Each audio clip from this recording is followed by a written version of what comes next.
So we are less than 24 hours away from the draft, probably less than that by the time this gets released. But some stuff came out today and some Leonard Williams news as well. So I kind of just wanted to go over everything, give some very final thoughts before the draft actually happens. So Leonard Williams did sign his franchise tender, $16 million, I think, plus some incentives as well.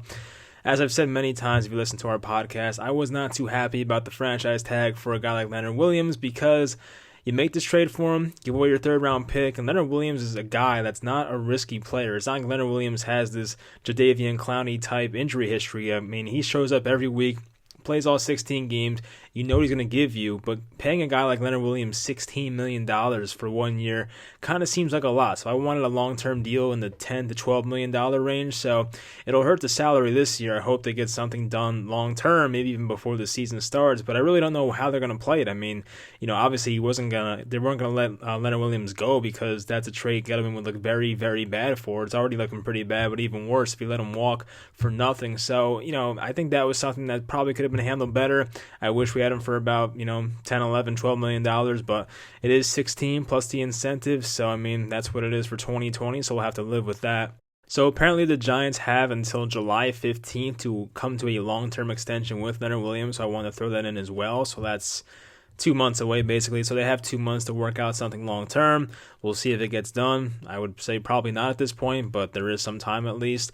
The next thing I wanted to talk about was the Ian Rappaport tweet today saying that the Dolphins have called teams about trading up from number 5 to number 3 with the Lions to potentially take an offensive tackle. So that's an interesting one because the past week or so, I've been a believer that the Dolphins want Justin Herbert, and now we're saying they want an offensive lineman. I think it might be a complete smokescreen, probably not even true, but if they did trade up and take an offensive lineman, the Giants are probably a team that's going to take an offensive lineman. I know not most of you, but some people still think Isaiah Simmons is the guy.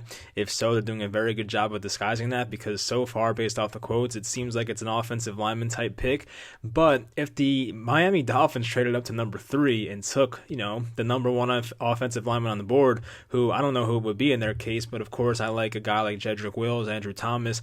If they took Jedrick Wills number 3, that would suck. But I'll believe it when it happens. I don't really think this is a real thing. I don't know why the Dolphins exactly put that out there, but man, we'll see. I mean, I think trades will happen before the draft actually starts, if it does, and of course it could happen during the draft, so I guess we'll wait and see about that one. But apparently there's another tweet. I'm going to pull this up. So apparently Jedrick Wills, Andrew Thomas, Tristan Wirfs, and Mekhi Becton are supposed to go in the top 10. So that one was by My Sports Update, which is a really good NFL source. I mean, he kind of just takes stuff from other sources and just puts it all on one Twitter account, which I find very useful. So give that guy or girl a follow.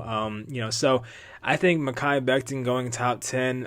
Is it top 10? Louisville, Mekhi Becton expected to be 4th offensive tackle off the board. So that makes a lot of sense to me.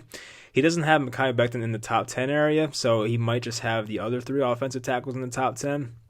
But I think I think the GMs are going to do this right because I think Mekhi Becton has too many question marks. In my opinion, he'd be a guy that if we took him number 4 overall, I would have a pretty disgusted look on my face. I mean, it's cool because he has all the upside in the world, like the most upside out of all these offensive tackles, but he also has the lowest floor. I think we all know that. And he came from an offense that wasn't very NFL style, so that's kind of, risky in my mind, very raw prospects. So, my offensive line rankings are still, I probably have Jedrick Wills 1, Andrew Thomas 2, Wirfs 3, Becton 4, but the guy in 4th has the most upside, so that's something you have to look for. But if they were going to take Becton at 4, which I don't think is going to happen, but you have to think about everything here, I would rather them trade back. But I do think trading back for the Giants is a realistic possibility, but I keep going back to that quote that I wrote down about Dave Gettleman saying, his quote was, "I've seen teams trade back and trade themselves out of taking really good players." So then you see a quote like that, and you're like, well, was he really going to trade out of that pick because he doesn't want to lose a really good player? Like, he seems like a guy that's nervous about trading back. And yeah, there's some bad parts to it, but capitalizing on value, which is something I have been, not happy with Gettleman about doing, is something you can do by trading back. So we'll see if it actually happens. if I had to put money on it, I would still say they don't trade back. If it is, it's probably very Joe Judge enforced, because that's really where he came from New England, a team that really believes in that stuff and capitalizing on value. So if it was still Gettleman and Shermer, I don't think there's any chance they trade back, but things could be different this year, so we'll see. But that's interesting. I think a lot of offensive linemen could go in the top 10 here. We haven't seen that recently, I don't think. I mean, 3 offensive linemen top 10 would be the most in a while. That was according to Peter Schrager, the guy on Good Morning Football, one of the top media guys in the NFL. So I'd hope that's pretty reliable. So we'll see exactly where these guys go. Mekhi Becton had that failed drug test apparently. I'm not really sure, didn't really look too much into that, but that was something I saw the other day. So, we'll see if he falls a bit. I don't think he'll fall too much, probably somewhere between 10 and 20 if he does, but we'll see. So that's something that's not really too surprising to me. And the last tweet I wanted to talk about was something that kind of got swept under the rug because there was some other stuff going on, of course, with the Dolphins potentially trading up to number 3. That was the big news today, and some people talking about the Falcons trying to trade up to number 2 to take Chase Young, which I don't think will happen, but the Falcons might trade their entire future for Chase Young, so we'll see. So this other tweet was also from NFL Update, at My Sports Update, saying the Dolphins gave Alabama quarterback Tua Tagovailoa a passing grade on his physical at the Combine in Indianapolis. So that was like a month and a half, 2 months ago, and the guy had a passing physical. So that's something that, as I said, got brushed under the rug, but that's big news for the Giants because, the last couple weeks or so, the Tua talk has not been a positive one. It's just been a lot of negative stuff, and can he stay healthy, all that type of stuff. And, personally, if I was a GM, I would much rather take a guy like Tua over Justin Herbert. I mean, I know Justin Herbert has a ton of upside as well, but I just see Tua Tagovailoa having more upside than Justin Herbert, and I think he's a guy that if he stays healthy can have a very, very good NFL career. I like what I see a lot from him. So I know he had so much talent around him, but he can't help that. It's where he went to school. Justin Herbert, did a lot with what he had, so I'll give him credit for that. But he was also very inconsistent. So the one thing that would turn people away from Tua is the injuries. Outside of that, there's really nothing, People talk about Justin Herbert having the better frame, but we've also seen big, tall quarterbacks get injured. I mean, we see it all the time. Like, when people were talking about Jared Goff versus Carson Wentz, it was like Carson Wentz is the more durable guy because he's the bigger prospect, but then Carson Wentz in the NFL is the guy that faces injuries, and Jared Goff has been relatively healthy, and then you have Cam Newton, Andrew Luck, bigger quarterbacks that get hurt all the time, it seems like. And then you have some of the smaller guys. Like, you don't see Russell Wilson get hurt. You rarely see, aside from last year, Drew Brees get hurt. So sometimes it's just, maybe it's sometimes better to be a bit smaller. And sometimes when you have that bigger frame and you're more of a physical runner with the ball as a quarterback, it might get you injured. So I don't know why people use that against Tua. And, I know being 6'5" is more prototypical for a quarterback, but not in today's age. There's a lot of good small quarterbacks. I mean, I love Kyler Murray. That guy's probably a bit taller than me, and I'm pretty damn short. So, you know what I mean? So it really doesn't matter about the whole height thing to me, but the fact that Tua passed the physical with the Dolphins is pretty big news to us because that's a team that could trade up, and the Dolphins definitely, I think, have, I don't know if they have the most picks in this draft, but definitely like the most in the first round and high value type picks. So if they wanted to trade up to number 4, I know it's only one spot ahead, but the Giants can kind of pull a bluff on them and say, hey, we have the Chargers on the phone and they want Tua Tagovailoa, so you have to trade up with us or else he's going to go to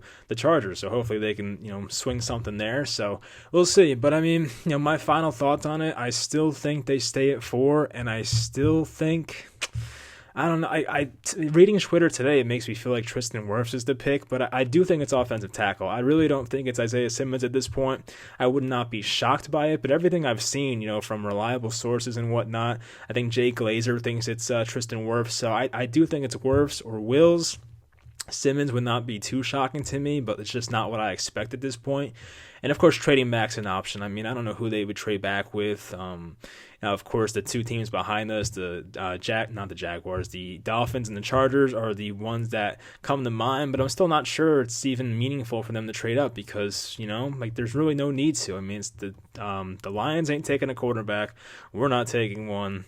The Redskins aren't. So, we kind of, what's the point of them trading up at this point? So, there's not many other teams. I mean, the Jaguars, of course, could use a quarterback, but it seems like Gardner Minshew is going to be their guy next year. They might just be, all in tank mode next year. I know the The Patriots need a quarterback, but I still think a free agent's going to go there.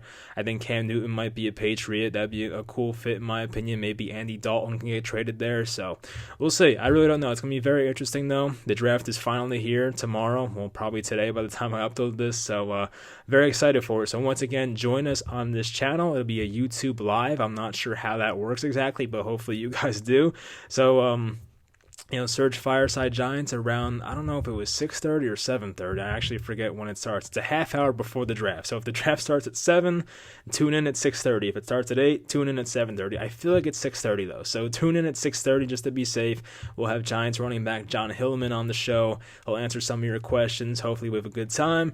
And after that, we can watch the first round of the draft together. So hopefully we see you guys there. Hopefully you enjoy our company. And that's all I got. So Jedrick Wills is my guy. I hope it happens. Probably not, but hopefully it happens. And I just want the Giants to capitalize on good value in this draft and just get some good players. It's really all I want. So, it doesn't have to be Jedrick Wills. There's many ways to go about this, but just do it right. Get us some good players at meaningful positions, and hopefully Joe Judge can help us move in the right direction this year. So I'll talk to you guys next time. Hopefully I'll talk to you guys tomorrow, actually, with the live stream. So talk to you guys soon. Thanks for watching, and I'll talk to you next time.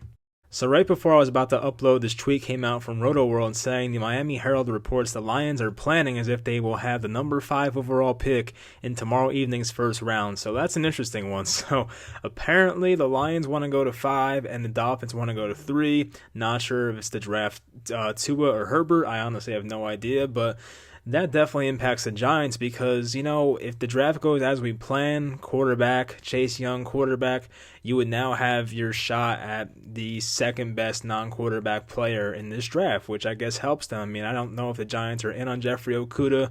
There's a small chance that the Lions would take Isaiah Simmons, possibly. I mean, they have some linebacker needs there, so that's definitely something that could help the Giants. And honestly, I'm thinking about the Lions right now. They might be in a prime position to trade back twice if you think about it, because you trade from 3 to 5, right? And then you have the Chargers at 6 who need a quarterback.